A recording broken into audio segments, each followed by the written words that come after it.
On the night before, an event occurred that is already being called one of the most powerful episodes of recent months. Russian aviation carried out a targeted strike with a Fab 3000 guided aerial bomb on a fortified position of the armed forces of Ukraine deep in the Dnipropetrovsk region. A warhead of colossal power fell on a carefully camouflaged enemy command post located in an industrial zone near an important transport hub. The blast wave literally tore concrete structures out of the ground and turned defensive structures into a mountain of rubble. According to preliminary data, ammunition depots, command rooms, equipment, and a significant number of personnel were destroyed. This operation was not accidental. For several weeks, intelligence closely monitored the movements of Ukrainian units and recorded activity in this area. The agent network and electronic intelligence revealed that it was here that the enemy had placed not only a headquarters but also a supply coordination center for one of the brigades that were fighting in the eastern direction. Data on the movement of columns and defense plans flowed here. This facility was heavily guarded, covered by air defense systems, and was considered practically inaccessible to a direct strike. Preparations for the operation were carried out in strict secrecy. Reconnaissance groups operated both on the ground and in the air. Drones with optical electronic systems conducted continuous surveillance of the area, recording not only the amount of equipment but also the changing of guards, patrol routes, and the work schedule of units. Three-dimensional models of the object were built at the headquarters of the VKS group, which allowed calculations to determine the optimal point of impact and the angle of approach of the carrier aircraft. The Su-34 aircraft took off accompanied by a pair of fighter escorts. It was carrying on its external sling exactly the munition that has become a symbol of the overwhelming power of Russian aviation in recent months. The Fab 3000 with a universal planning and correction module makes it possible to attack from a safe distance while remaining outside the range of most Ukrainian anti-aircraft systems. The lead crew received confirmation of the target already in the air when fresh data from the drones arrived from the command post. The approach to the target was carried out at a height that allowed the bomb to maximize its gliding range. The drop occurred at the calculated point, and a few minutes later, the massive aerial bomb crashed into the target.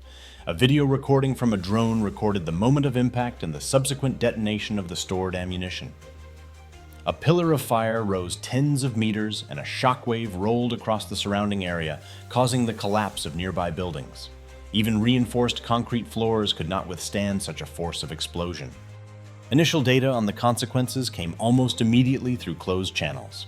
Radio interception recorded chaotic negotiations of Ukrainian military personnel who were trying to understand the scale of losses. According to some estimates, one of the key command posts in this direction was completely disabled. This means that in the coming days and even weeks, the armed forces of Ukraine will be deprived of full coordination in the section of the front where orders and supplies flowed. This strike was a powerful signal for the political level as well.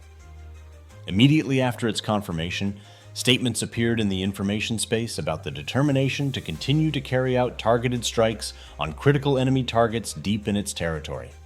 And although officials did not disclose the exact number of losses, it is already clear that the effect of the use of Fab 3000 will have long-term consequences. Subscribe to our channel and follow the developments ahead. We will tell you what forces were involved in the operation, how the attack was prepared, and what awaits the Ukrainian side after such a strike. Also, do not forget to subscribe to our Telegram channel where we post materials that cannot be shown here. A few days before the strike itself, the final phase of preparation began. Intelligence units increased surveillance of the industrial zone area where the Ukrainian command post was located. Not only drones with infrared sensors were used, but also electronic reconnaissance equipment that recorded the operation of enemy transmitting devices. According to the data received, active meetings were held at the headquarters of the Armed Forces of Ukraine. Trucks with boxes of ammunition and fuel were arriving. The presence of vehicles with antennas was regularly recorded, indicating the operation of long-range communications equipment. At the same time, training of aviation crews was underway on the territory of Russia. The choice fell on the experienced crew of the Su-34 bomber, which already had successful experience in using heavy guided munitions against fortified objects. In parallel, engineers worked on the final check and preparation of the Fab 3000. The Universal Planning and Correction module was carefully calibrated, which should have ensured maximum accuracy of impact even when dropped from the maximum distance. The spy network in the Dnipropetrovsk region played its role. Information about the schedule of guard shifts at the facility and about which premises were occupied by key officers was received in closed chats and through special channels. Intelligence officers on site reported that several high-ranking representatives of the Armed Forces of Ukraine from Kyiv had arrived at the command post in recent days. They were supposed to conduct an inspection and coordinate defense in the southern and eastern directions. On the day of the operation, everything was calculated literally down to the minute. The takeoff of the Su-34 was coordinated with the actions of the unmanned systems, which were supposed to transmit a picture of the strike area in real time. Before the drop, the crew received confirmation from the drone operators that the maximum number of equipment and personnel was on the territory of the facility. The air defense in this area was activated, but was in passive mode with no signs of detection of the carrier. The moment of the drop itself looked almost routine for the crew, but the tension was felt in every movement of the pilots and navigator. Fab 3000 with a separated planning module went to a given point along a calculated trajectory. Flying over the front line, the plane was under the cover of fighters that were ready to destroy Ukrainian aircraft or enemy missiles in case of a threat. The strike was lightning fast and absolutely devastating. The powerful explosion caused a chain reaction of detonation of ammunition depots stored on the territory. Flames engulfed several buildings, and thick black smoke rose above the area and was visible for many kilometers. Local residents panicked and fled the nearest neighborhoods, fearing further strikes. The sound waves spread throughout the city, shattering windows in homes and offices. The first confirmation of the scale of the strike came just a few minutes after the attack. Drone operators transmitted footage of the completely destroyed central part of the facility. Huge craters gaped in place of the headquarters buildings. Defensive fortifications made of concrete blocks and sandbags were scattered for tens of meters. The surviving Ukrainian servicemen left the affected area in disarray. Some abandoned equipment and weapons. Radio interception at that moment recorded signs of a complete loss of control. On Ukrainian frequencies, fragmentary commands were heard about gathering at reserve points and urgent evacuation of the wounded.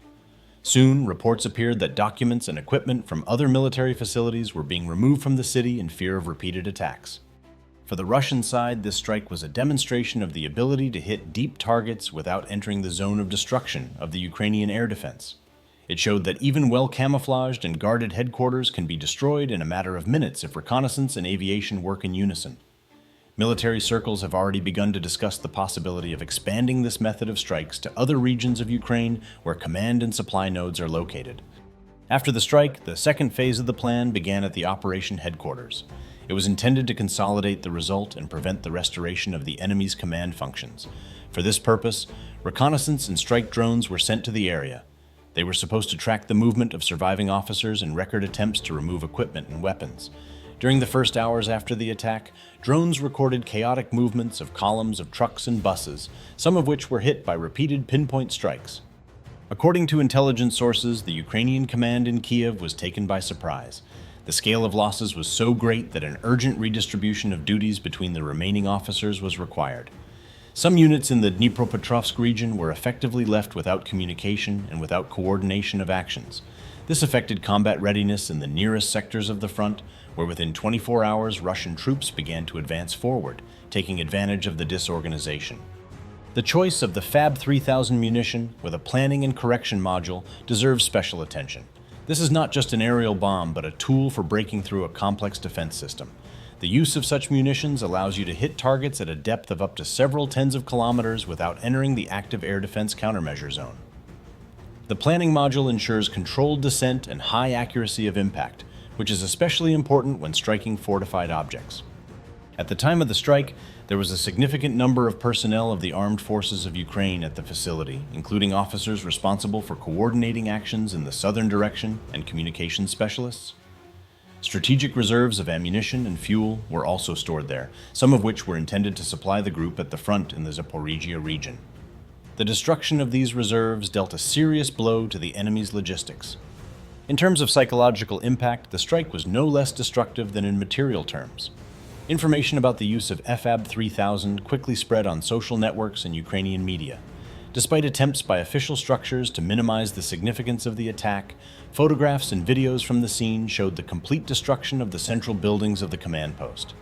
This caused a wave of criticism against the command for insufficient measures to protect key facilities.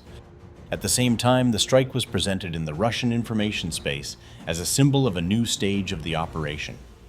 The demonstration that any enemy targets can be achieved with sufficient coordination of reconnaissance and aviation increased confidence in the successful completion of the campaign. Military experts noted that the use of such munitions could become regular and the list of targets would be expanded. It is important to note that the preparation of the strike itself required a high level of interaction between various branches of the armed forces and services. Intelligence identified the target and collected detailed data. Aviation prepared the crew and aircraft. Engineers ensured the reliability and accuracy of the ammunition. And the intelligence network inside enemy territory transmitted critical information about the time and location of key figures. All this worked as a single mechanism without failures. Following the operation, the Ukrainian side began to redeploy additional air defense units deep into the territory, which indicates growing fears of a repeat of such strikes. However, military analysts believe that the very logic of using guided aerial bombs makes such measures only partially effective, since a short flight of the aircraft into the launch zone is sufficient to hit targets. In the following parts, we will look at how the international community responded to this strike, what scenarios for further developments are being discussed, and what this episode could mean in the context of the entire military campaign. Subscribe to stay up to date with all the details. The international community's reaction to the FAB 3000 strike was not long in coming. In the first hours after the publication of photos and videos from the site of the attack, Western media began to analyze the incident bit by bit. Analytical centers in the US and Great Britain published their preliminary assessments, which indicated that the use of such ammunition was yet another confirmation of the ability of Russian aviation to deliver precise strikes on deeply echeloned targets. In NATO, this episode has drawn increased attention to the issue of providing additional protection for key command posts of the armed forces of Ukraine. At an emergency meeting in Brussels, options for the accelerated delivery of modern air defense systems and electronic warfare equipment were discussed. However, sources note that even with increased protection, it is practically impossible to completely eliminate the risk of a repeat of such attacks. In Kiev, officials tried to present the attack as a minor incident, stating that the command post was only a temporary facility and that control functions were quickly restored. However, within 24 hours, materials began to appear in the Ukrainian media about the transfer of reserve units and the hasty evacuation of surviving officers to the western regions of the country. This indirectly confirmed the seriousness of the losses incurred. At the political level, this attack was a blow to the image of the Ukrainian Armed Forces in the eyes of their Western partners. Some experts in Europe began to openly say that the Ukrainian army, in the current war, is increasingly dependent on foreign supplies of weapons and intelligence, and that without them, it is not capable of protecting even key command structures. For Russia, this strike became an instrument not only of military but also of information warfare.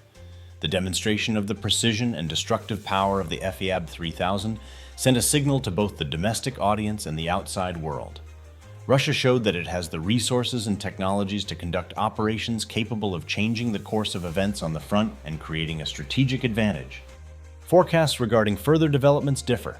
Some analysts believe that such strikes will become regular and will be carried out along the entire depth of the enemy's defense.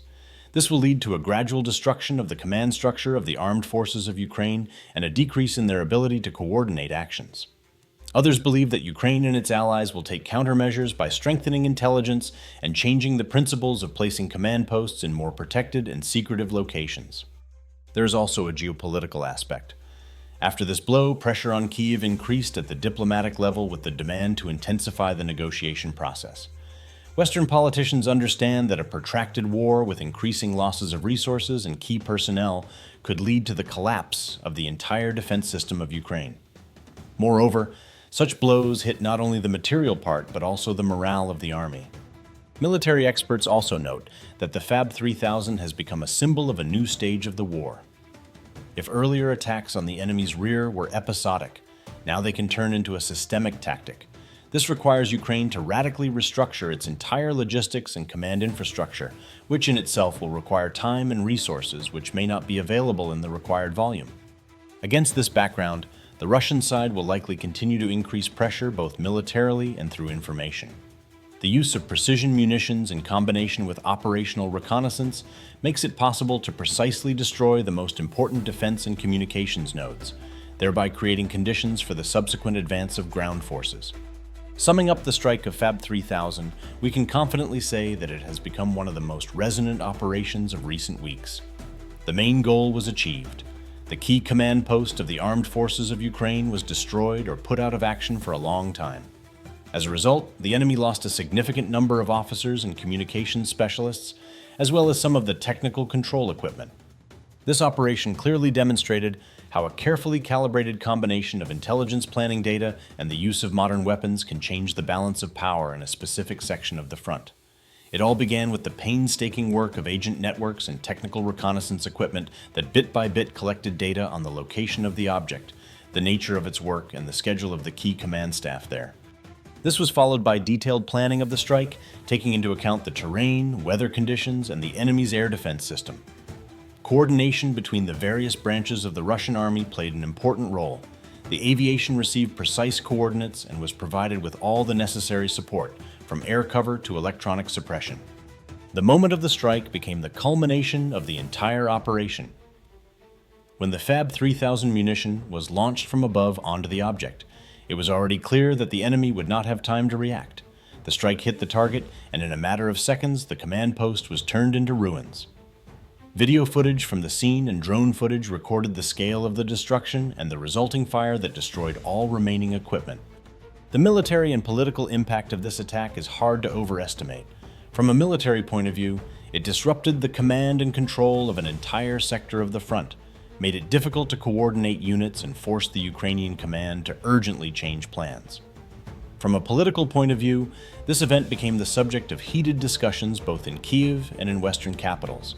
It demonstrated that the Russian army is capable of acting precisely and at the same time inflicting strategic damage. It is important to understand that such attacks are not isolated episodes, but are part of a broader strategy. Pressure on the enemy's rear structures creates favorable conditions for the advance of ground forces and can lead to a chain reaction when the loss of one command post entails the disorganization of an entire direction. The prospects for the development of the situation directly depend on how quickly the armed forces of Ukraine will be able to replenish losses and adapt to the new conditions of war. However, each such restoration requires time, resources, and political will, and it is precisely these factors that are currently in dire shortage. For Russia, this success also has a symbolic meaning. It strengthens confidence in the effectiveness of the chosen tactics and increases the morale of both the army and society. When it is demonstrated that a carefully prepared and professionally carried out strike is capable of solving strategic problems, it becomes an example for subsequent operations. In conclusion, it can be said that the strike of Fab 3000 was not only a military but also an informational event that will definitely be included in the chronicle of the current conflict. Its consequences will be felt for a long time, and the experience gained in planning and implementing this operation will certainly be used in the future. This was a series of reports on the operation from reconnaissance to the moment of the attack and its consequences. Subscribe to follow the developments. There is still a lot of important information ahead that you cannot miss.